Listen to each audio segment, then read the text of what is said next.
Now that spring football is completely in the rearview mirror, here are the biggest areas the Miami Hurricanes need to improve.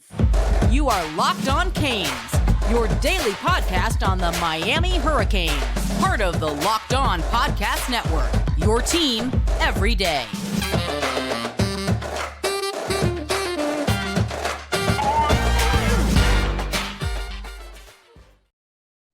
I am Alex Donno, your host. I'm a University of Miami alumnus, longtime South Florida sports radio vet, and contributor to allhurricanes.com. Thank you so much for making Locked On Canes your first listen today. We're available free wherever you get your podcasts and free on YouTube.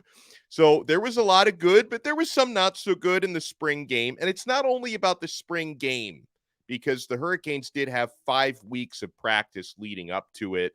There were certain trends we need to discuss. And when we want the truth, we get it from the truth teller.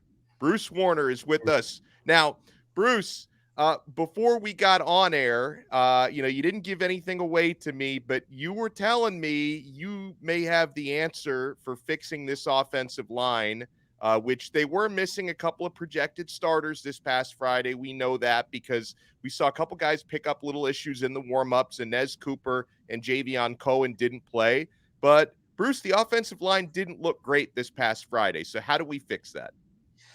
Didn't look great when I was at the practice a week ago Saturday either. And those guys were there. I don't have the answer. I'm not an offensive line coach. And I know some of your listeners say, oh, he thinks he knows everything. And I see the little comments on there. I don't know everything. It's just you use me for an opinion. That's all. And we all have opinions. So here's what I thought. Maybe I'm wrong, but I don't know. Jalen Rivers is not the answer at left tackle or right tackle, to tell you the truth. But he's not the answer at left tackle. So rather than move Malagoa over there, who's a true freshman, why not kick Rivers inside to the left guard spot? You got Lee at the center. You've got Cooper at the right guard spot and Malagoa, and let Javion Cohen try the left tackle. Look, first of all, he played at Alabama. He's not stupid. He's really, really good. So, you know what? To me, he's the lesser of two evils. He's experienced, maybe not on the outside, but you know what? You have to do something. And to me, I'd give him a shot because Rivers has already failed. That's what I think. Now, you might not want to move him out there, but what choice do you have on the quarterback's blind side? You can't. I don't think you could use Malagoa yet. He's a kid. He's learning how to play on the right side. And as far as Sampson is concerned, he did not play against great competition in Massachusetts. He's behind the 8 ball. He's behind Malagoa. Yes, he's good, but he really is going to – he would be destroyed at the left tackle spot. So all I'm saying right now, unless they get somebody in the portal, which how likely is that to get a starting left tackle in the portal, give it a shot. You've got 5 months before the first game, but that's just my thought. Your thoughts? I like that idea. And again, and the only reservation anybody could have about it is that Cohen has basically at Alabama exclusively played and featured at left guard. But at his size, I would imagine he does have a background playing tackle, and he probably played guard at Alabama because that's what was open to him, and that's all was so deep. And then the other part of it is, Bruce, why what you said, it makes sense to at least try it. Because we know Mario and Mirabal, they like to move guys around and cross-train them. So I'm sure Cohen has probably gotten some work and will get some work at tackle in practice, and maybe that's something you think about. So I like that as a possible solution. But he's on the left side already. Right. So that's a little better than moving from right guard or right tackle spot. And I'm guessing he had to have played some of it in practices, scrimmages at Alabama. I'm assuming. Yeah. So and he's big and he's built like a tackle. Like it's not like, oh, this guy only has the size to play guard. He's built like a tackle. Now, could the possible solution here, and this is not in your control or my control, of course, but could the possible solution is maybe Zion Nelson does get healthy and he can slide into left tackle, and maybe the problem can solve itself that way. Right, but until then, I still let this guy try to work out at left tackle because we don't even know when Zion's going to practice, let alone play. Right. And so, yeah, of course, the perfect solution is he's healthy. and he goes from day one in fall practice, and then he starts September 1st in the games.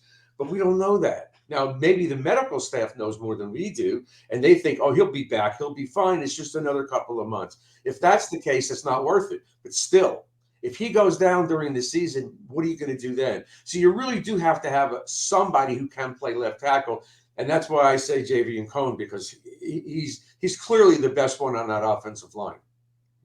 That's good stuff here, Bruce Warner. So anything else to you? I guess let's start here on what didn't look so great in the spring game.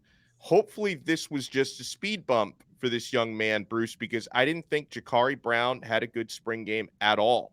But he's had a good spring, like in totality, right? And you were out at that at the third scrimmage, or it was either the second or third scrimmage you were out at. He was one of the guys who really stood out to you, the backup quarterback. He's someone who's looked good to me in practice. I thought he took a couple steps back in the spring game. How concerning is that for you? It's very concerning. He did look pretty good when I was there. He did, and now he laid an egg. He went back to his old ways again to a certain degree, and that's not. And you can tell from Mario's. All of a sudden, it seems urgent that they find another quarterback. Yeah. Now, Williams looked good, but again, he could be hot and cold too.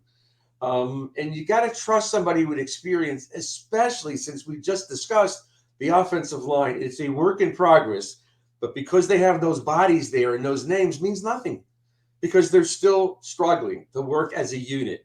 And that, I don't know if that's going to get fixed. Maybe during the season, if they find 5 starters, they'll work in unison.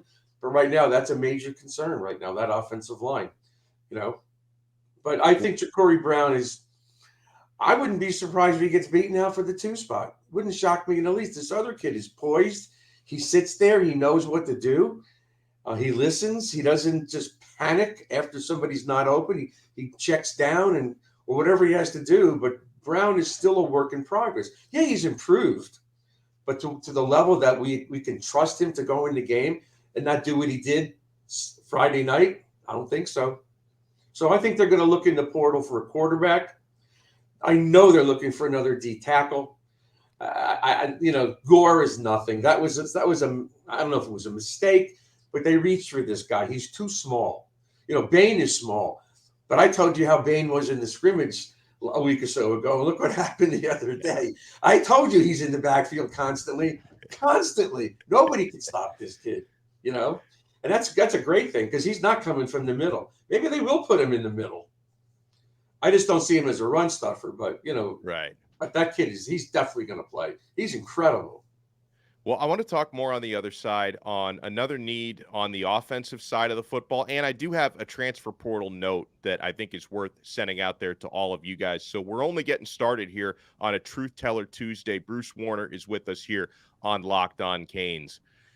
FanDuel is always with you. And guys, we got NBA playoffs going on. My Miami Heat are in action. They'll try to take a commanding 2-game lead against Milwaukee. Got Major League Baseball happening, grand slams, no hitters, double plays. They're all back. And there's no better place to get in on the MLB action than FanDuel, America's #1 sports book. That's because right now new customers can step up to the plate with a no-sweat first bet up to $1,000. Just go to FanDuel.com/lockedon.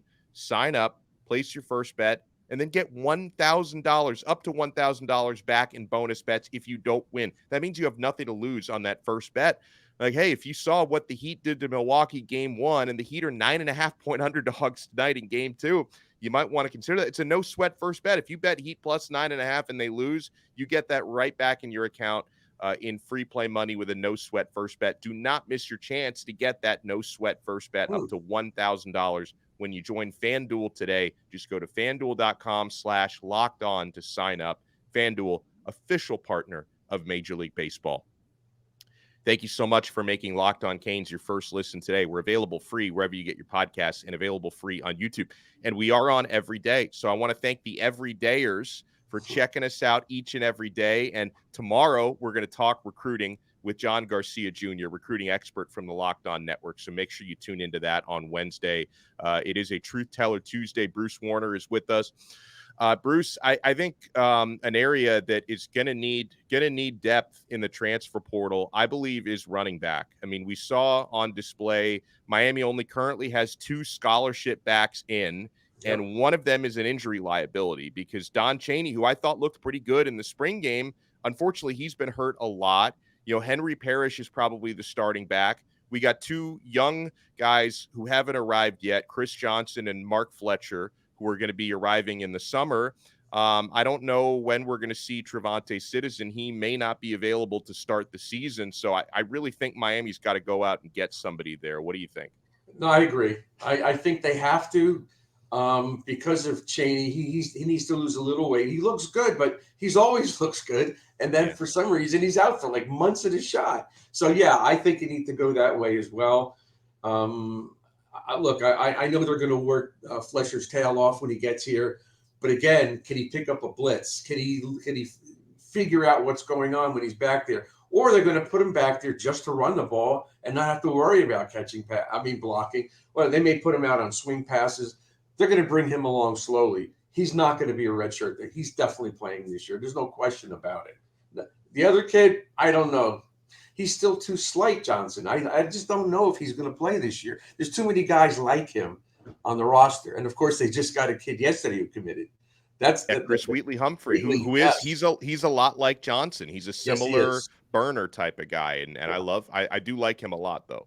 Now, what did you think of wide receiver position? I was encouraged. I'm glad you asked about that. And I had a conversation about this, Bruce, with a friend of ours, Brad Tejeda from Canes Insight, and he feels, and I tend to agree with this, I still think they need a guy. Like, they want to add a wide receiver, but maybe they only need to add 1 now, not 2, because there was some thought they may need to go in the portal, grab 2 guys. I think you do need a top-end, speedy outside guy to add to this class. There's a kid in the portal from Texas who I like. The one from Alabama, Tyler Harrell, who's a South Florida native. We like him. So there are some options out there. But I like what I saw from Jacoby George, who seems very motivated. He just tweeted out today, "Keep doubting me." Well, Mr. George, I'm not doubting you anymore, okay? I think he looked really good. Colby and I mentioned that a few weeks ago, that he looks good. Yeah. And he showed. So I'm happy about that. I said before, and I'll say it again, I don't think Ladson, I don't think he's even going to contribute. Yeah. You know, the 2 kids are going to play before him. I did mention to you after the scrimmage 10 days ago that I thought the DBs were all over our receivers.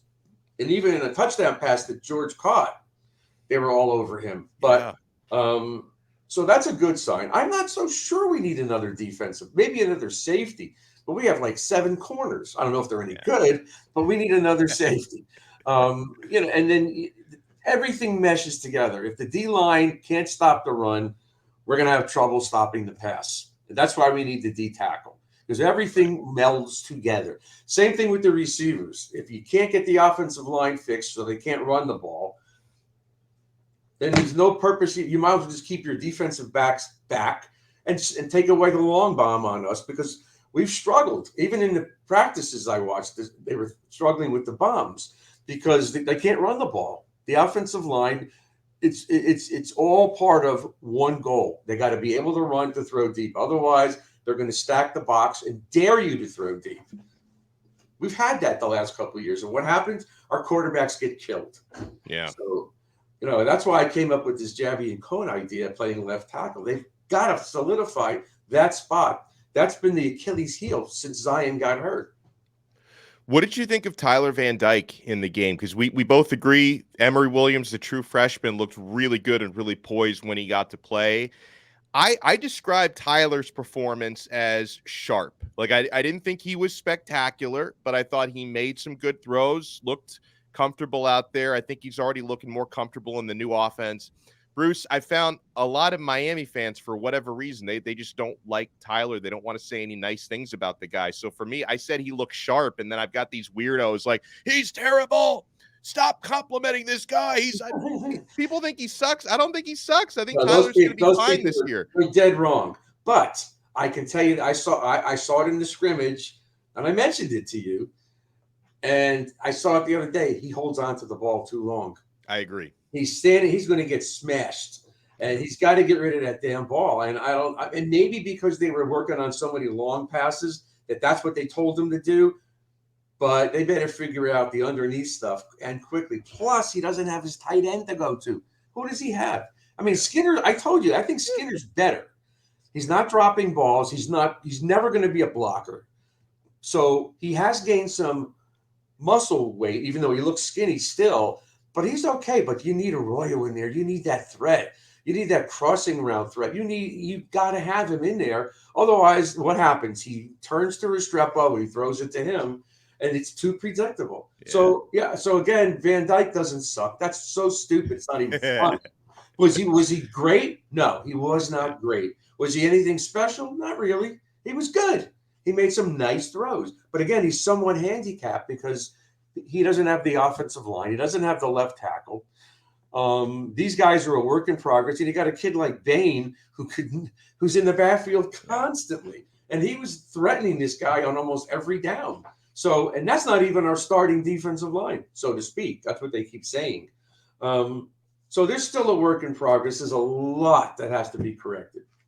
But I think those guys are in shape. Yeah. I think they're stronger. But where they need to get better, they got a lot of work to do. And that's the truth.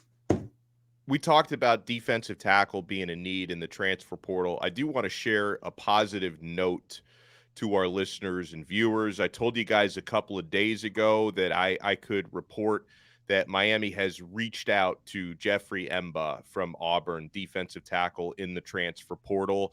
If you can get this guy, he could fill the void that Darrell Jackson left because he's got very similar dimensions. Jeffrey Emba, 6'6", 305. I think he's more like 310 plus now, but listed at 305. I've been told he's gotten a little bit bigger. So he's a lot like Darrell Jackson, who Miami lost to Florida State. He's got a lot of untapped potential, international player, originally from France. So I told you a couple days ago, Miami's reached out to him, and my Auburn source has given me a pretty positive indication for Miami, that it seems like Miami is really working on getting this done and getting Jeffrey Emba in. So I'm not saying it's done or that it's a slam dunk, but I'm telling you to watch out for that one. And Bruce, he would fit that mold, because you mentioned Miami went out and they got Thomas Gore, he's got a great motor, and I think he can do some things rushing the passer from the interior. Same thing with Branson Dean, but these guys are both a little bit smaller. They're not space eaters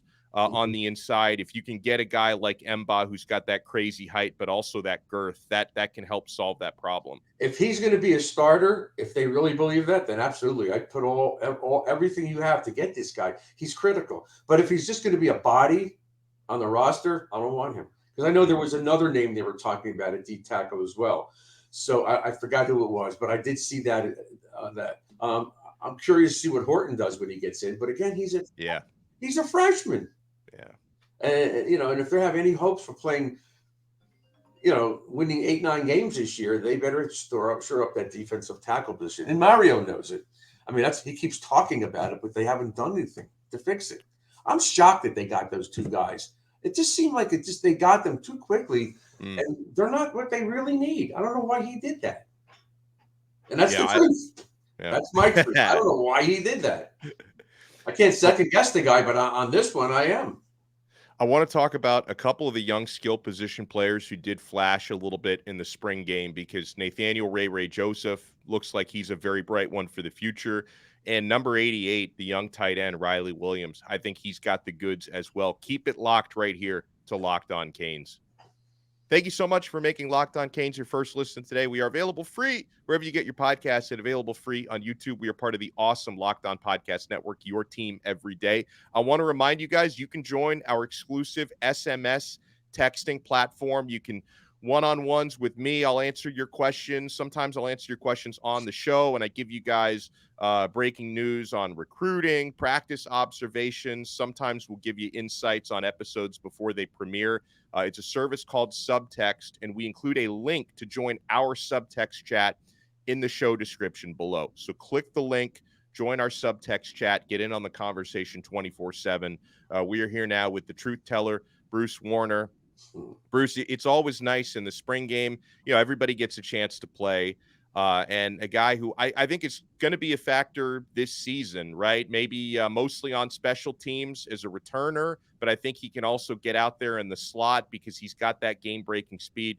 Number 5, Nathaniel Ray Joseph. Like I expected to see some good stuff from him, but I thought he went above and beyond and was even better in the spring game than I thought he was going to be. I think he's probably even with and maybe on his way to passing Rashard Smith.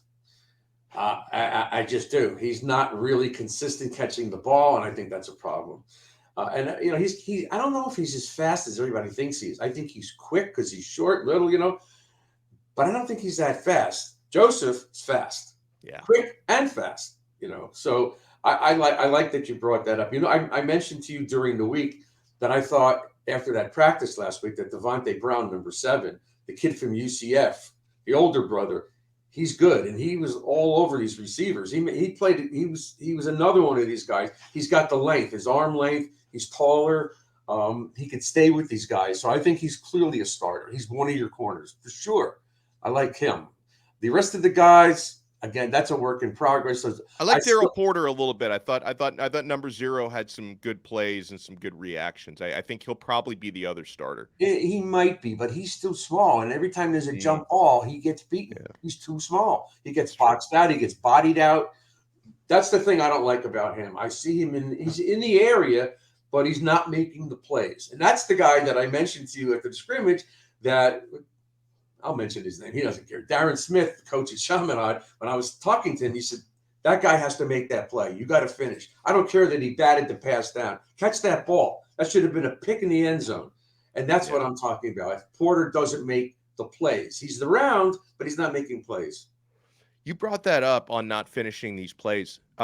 We had that conversation before the spring game. And then when I was watching the spring game, I noticed a handful of plays where sometimes Tyler or Jacurri would make a bad throw into coverage and you get these pass breakups, but it's like, you should have caught that. Like you should have intercepted that.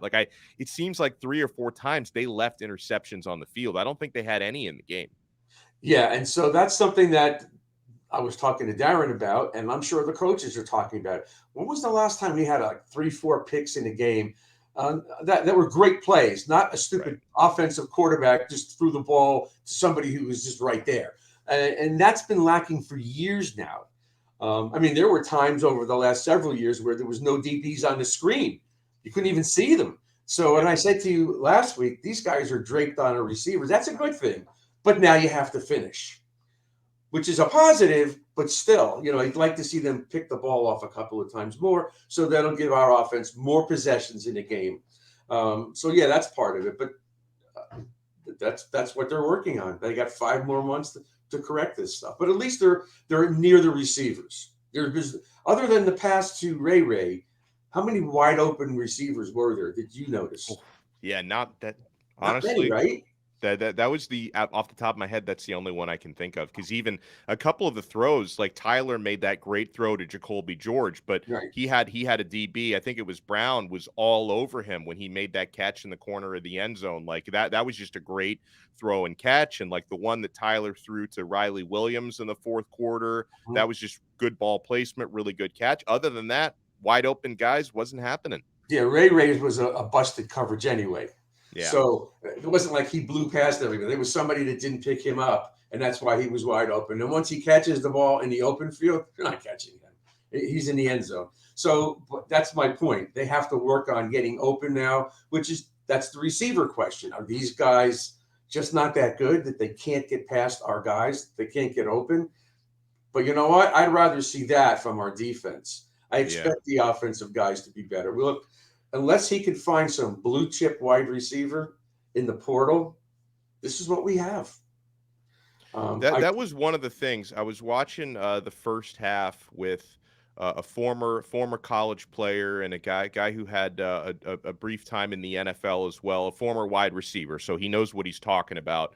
And like he even, one of the things he told me was, he's like, because he had also pretty closely studied Florida State and Florida, and he's like, Miami just needs more of that speed at the wide receiver position. Like that was kind of his take on Miami starters, that he wasn't seeing like a whole lot of game-breaking separation. But then when he saw what Ray was doing out there, he's like, okay, this is the type of guy that kind of represents the speed That's Miami why he should has have. to be on the field.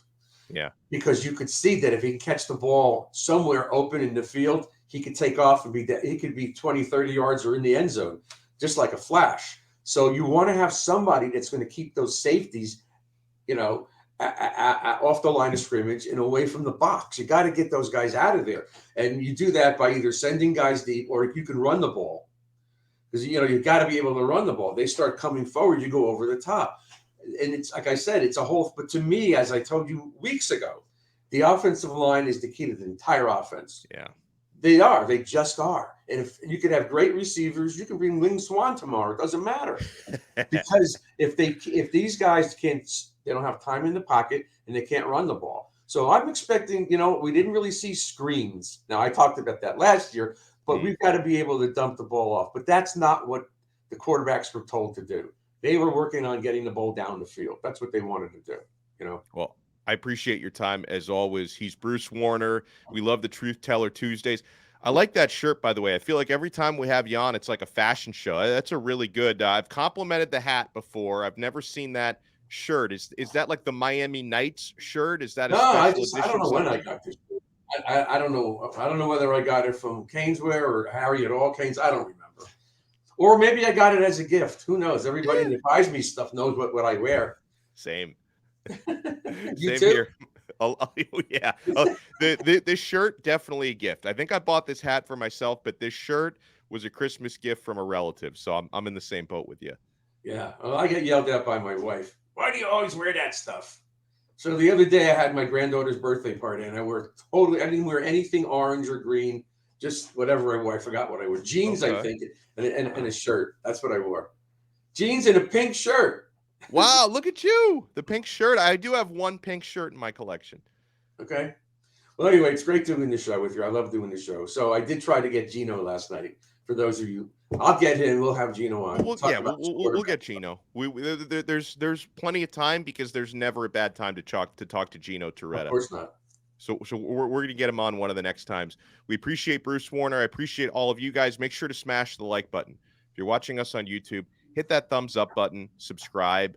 But I'm going to read this on the next episode because I don't have it in front of me. But remember, I told you guys some Florida State fan screwed up our average because he left me a 1-star review because he's jealous that we've got a great show covering Miami. I don't think there's any good shows covering Florida State these days. He left me a 1-star review, which bumped my average down from a 5.0 to a 4.9. We did get a Canes fan who left us a new 5-star review to help bump that average back up. So thank you guys so much. So if you're listening to the audio version, Apple Podcasts, Spotify, Odyssey app, make sure you subscribe. YouTube version, hit that thumbs up button, subscribe to our channel, and we'll talk to you again tomorrow with John Garcia Jr. on another episode of Locked On Canes, part of the awesome Locked On Podcast Network. Your team every day.